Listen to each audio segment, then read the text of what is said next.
Strong looks different for each of us, and it's time to put focus on our unique journeys that get us there. This space, created weekly, is for athletes to improve their mindset in order to better navigate challenges that come up in sport and in different seasons of life.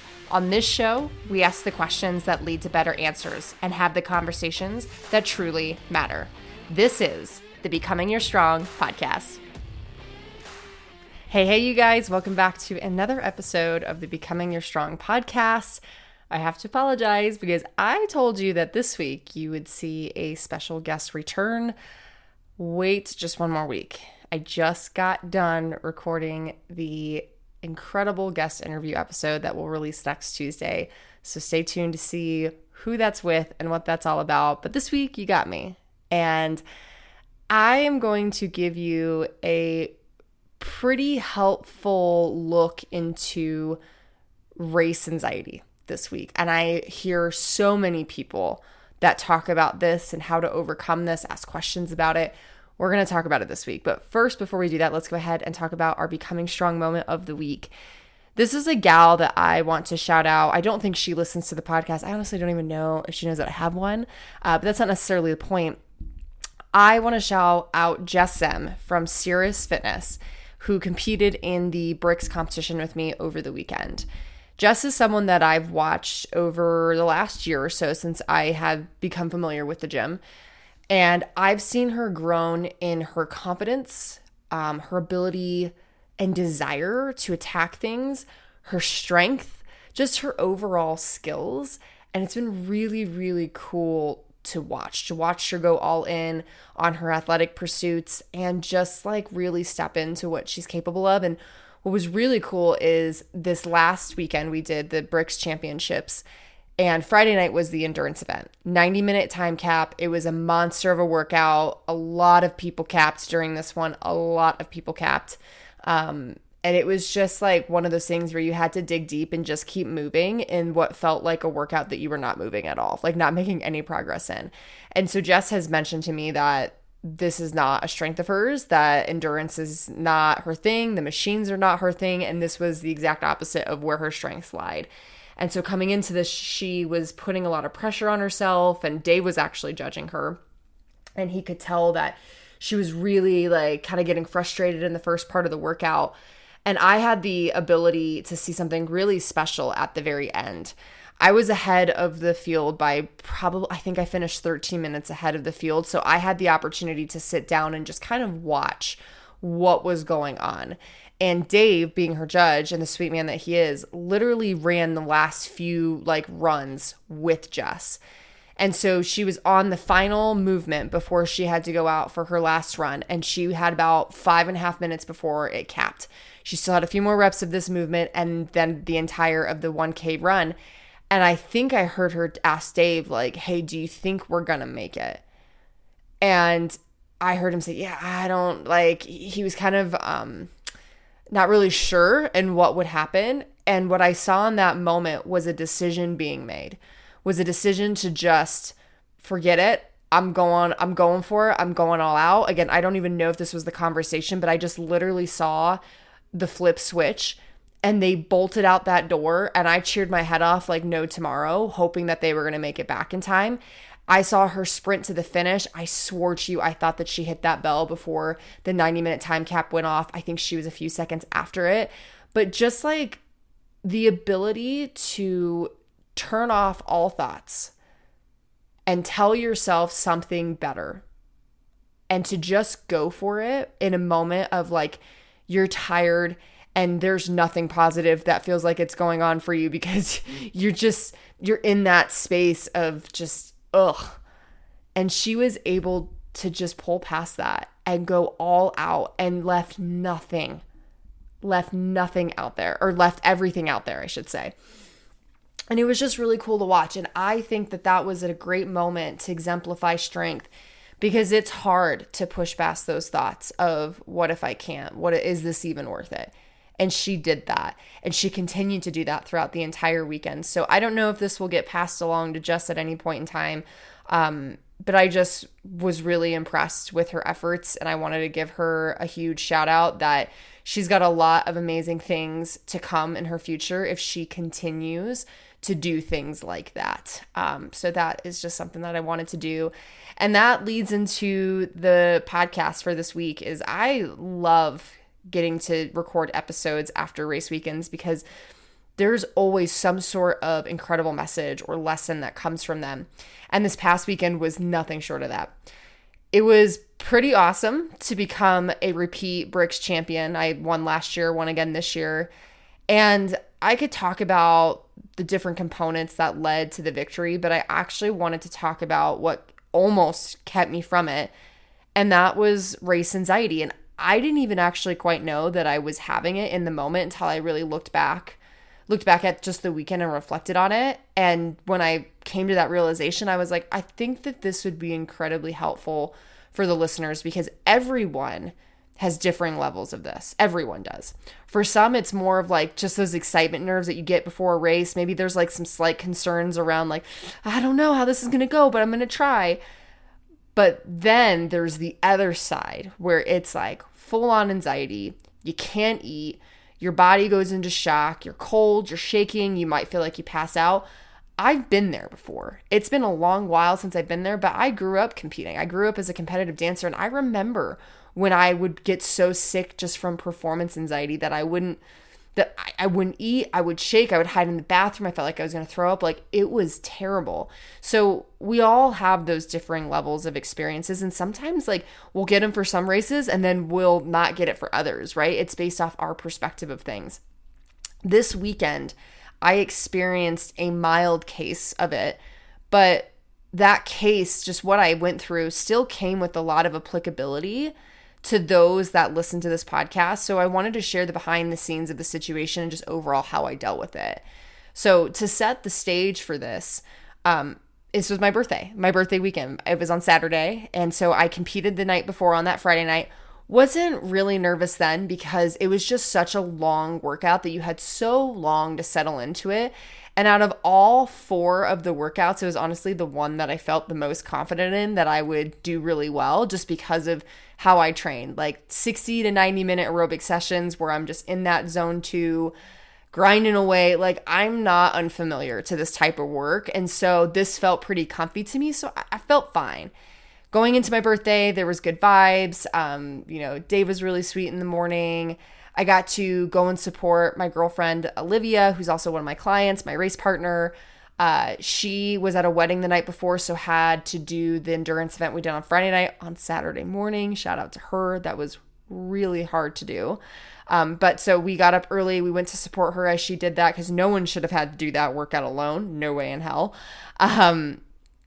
But things were going good in the morning. And then it was the first event. And it was the 3-rep max front squat lift. And I was really excited for this because I like front squats. I would like to say I'm pretty good at them. And I also like just lifting heavy things. By no means am I as good as the girls that I was competing against. Like, this is all they do is CrossFit and they lift. Like, there was a gal that put up 200 pounds and the girl next to me that put up 190. I was so proud of myself that I put up 180 and then I did one attempt at 185 and I got 2 reps in and then had to bail the bar on the third one. But like, it was just, I was so stoked for this event. But before it even happened, I was like, all right, ladies, like, let's lift these barbells, like blah, blah, blah, like just being my goofy self and getting excited. And it was just like stone cold faces. And I get it. There's people that deal with competing in different ways. And you also have to know yourself. Like, you have to stay dialed, stay focused. Like, not everyone performs well when they are goofy like how I was. Dave and I are kind of 2 different people, like in comparison to the masses, where we can be goofy and we like to dance and it's all about the fun and the energy and just letting go. There's some people that just don't compete that way and they do better when they obviously stay in their own lane. And I totally respect that. But it just felt like, everything was just cold and uptight. And so went through the event, was really proud of my lifts. And then after that, I just had this anxiety hit. Like, I was really struggling to pull myself out of this feeling of like, what if I screw up the next few events? I just feel uncomfortable. People are walking around me really upset about how they did. And just like, there was just this negativity and it was impacting me physiologically. was like, I gotta go. I gotta get out of here. And so this is where I started to take care of myself, and I started to take power back into my own hands of what was going on inside me, physically, mentally, emotionally, and overcome this anxiety that I was feeling. And the first thing that I did is I just controlled my surroundings. I couldn't control who was there. I couldn't control how other people were reacting in the environment around me, but I could control what I was taking in and what I choose to be around, at least in the environment that was already given to me. And so I asked Dave, I was like, do you want to go on a walk? Like, let's just get out of these four walls for a second. Got outside. It was so nice to just go on a walk. And I told him, I was like, I don't know what's going on, but like, I'm feeling weird and I'm not asking for support. I just need to share this. Like, I need to get this off my chest. And he let me just talk it out. And he reminded me of the important things and why I'm here and made me feel great. I walked inside. Megan was there. My dad was there. And I was like, okay, these are my people, right? And I had a choice. I could either go back into the gym and like say, hey guys, I got to focus, and then just be around like that uptight, negative environment that I was feeling. Or I could just do things a little bit differently and spend some more time with them and get in a quick warm up before I go and do the next round of things, right?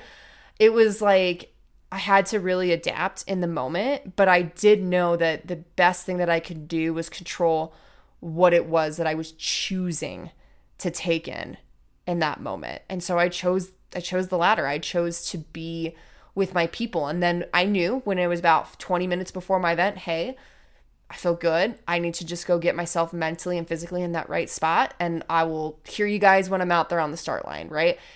And I was really proud of myself for doing that and for getting around my people and just controlling that part of the day. The second thing that I did to just start to control and reel in this anxiety I was feeling was I went internal and I started to flip the script on the what ifs that were going on in my head. There are so many what ifs that people have, and I find that a lot of them are negative. And that can turn our physiological state just totally upside down and put us into a way further hole. Have you ever thought about what was the best case scenario? Like, what would be the best case scenario that would happen? Have you ever just stopped to think about what if the worst was to happen, but what if I was able to adapt and overcome? Guys, this is an amazing opportunity to check yourself on the what ifs, and not only that, are they valid? Is what you're telling yourself even really true? But if they are mostly on the positive side or if they're mostly on the negative side. I actually had a really good conversation with Dave on this because he is in the middle right now of like some career changes and shifts and trying to figure out what he loves and where he wants to be. And just in a lot of different facets of life, there's just some things that are shifting for him. And that's natural. That's what people go through. And all of the things that I was hearing was like, well, what if this happens and blah, blah, blah. And I was like, have you told yourself like a positive what if? Like, Dave, what if the best thing is on the other side of making this leap? He goes, I actually haven't thought about it that way.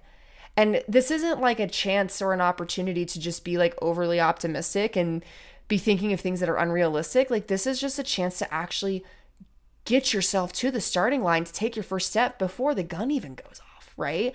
Like, we keep ourselves from just even stepping up to the starting line because our what ifs put us in the audience. They put us on the sidelines of our lives.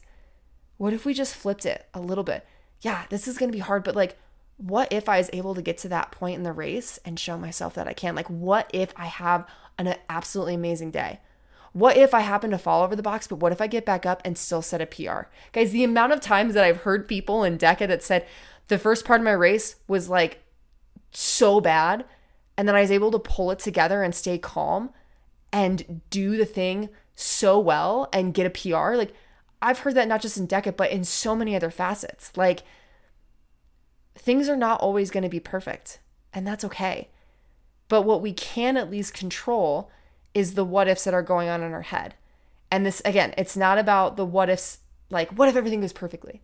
It's what if things don't go perfectly and I'm able to adapt to it? It's those little shifts that get us to get curious again, to really get excited and to honestly trust ourselves. And this is where it leads perfectly into the next thing that I did is I came back to the proof that I had. the last several years since I said yes to myself and yes to living my life again. The proof of my adaptability, the proof of me to continue to keep going when things were not in my favor. The proof of I felt completely sick to my stomach at World Championships and then won the world champion title for the Deca Strong Ruck. Guys, my stomach was tossing and turning this weekend. Like after this whole thing happened, I didn't want to eat. I was just like, I was all over the place. I was trying to hold my shit together. It was not even funny. But going back to these proofs brought me back to like that ground level of like, oh, I'm okay. And I've been here before and I can totally do this. If it wasn't for me reflecting on those things and writing those things down and constantly talking about those things, I would have forgotten them and I would have not been able to pull on them in that moment. One thing that was also really cool for me is when I was reflecting on these proof-based moments, is I actually went back to times where I didn't perform and how everything was actually totally fine after the fact, that the outcome really had no impact on my worth or my ability to do amazing things in the future. So in that moment, I was able to take a deep breath and just let go and just trust that whatever was going to happen is exactly what needed to happen and that I was going to be fine regardless. That one outcome, one race, me not winning this didn't mean that last year was a fluke for me or that I'm no longer a good athlete. It just means that it wasn't my day. I didn't have it. Someone else had it. It was their day. And that's okay, right? It doesn't mean anything less in regards to who I am and what I'm able to do.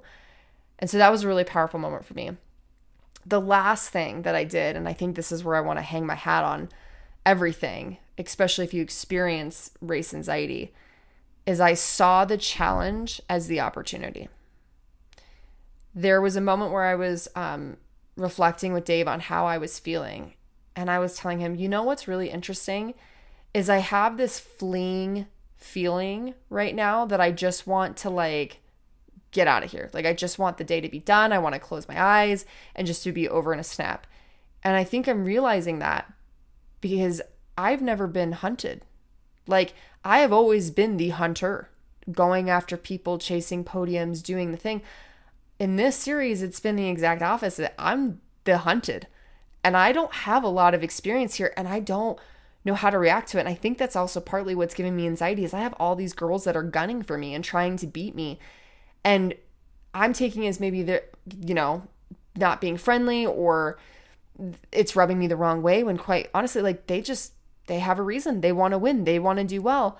And it's not because I'm a bad person or I don't deserve it. It's just they're going after it. And I need to be okay with that. I need to be okay with being hunted. I need to learn how to be in this new stage of my career and my athletic pursuits.